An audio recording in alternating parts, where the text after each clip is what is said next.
How has your thinking evolved in the last 10 years? My thinking has evolved greatly in the last 10 years. I was always a follower in the early days of my career now. I always worked for other people.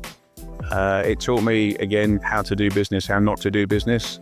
I learned some great skills and attributes from some of the guys that I was working under.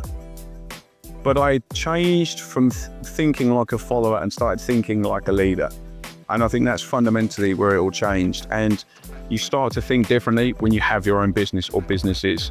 I have 6 businesses that I run. Some of them are interlinked, some of them are not. But when they are your own business, you have to think differently. You're thinking from a place of survival at all times, making it work. You then think of providing because you've got, salaries to pay, teams to manage and run. You've still got to think about your family, the people who rely on you. So when you wrap these all up together, you can't help but think differently. You naturally will have to start thinking like a leader, a provider, a doer.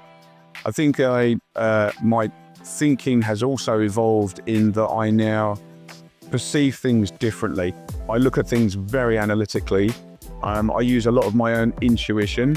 I think, again, when you have experiences in life, business, whatever it might be as your frame of reference, you will naturally draw upon all of those and it will enable you to think differently. Thinking differently, I think, is part of being an entrepreneur. You have to think outside the box. You have to think fast and you have to think on your feet. These are skills I certainly didn't have 10, 12 years ago, maybe. But now these are skills I've cultivated and fostered over the years, and it's now something that I do think critically at all times. A lot of people misunderstand what I do because fundamentally, capital raising in and of itself as a generic term, people think it's just like this. But capital raising is really broad. It's far and wide because there are many niches in capital raising. Some of my close friends and family still don't truly understand what is involved in capital raising. They don't understand the fact you've got to build, foster, and cultivate relationships. You have to travel incessantly. You have to be on board, and be online pretty much 16 hours a day. You're dealing with multiple time zones. You're dealing with cultural nuances of how capital is raised in different parts of the world. And over nearly 14 years of doing this, you start to realize just how broad the term is of capital raising.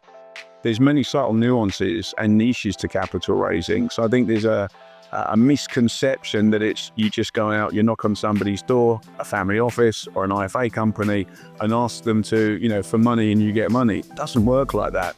You've got to be able to put your heart and soul into what we do. This is why we developed our SOS model, sourcing, originating and structuring.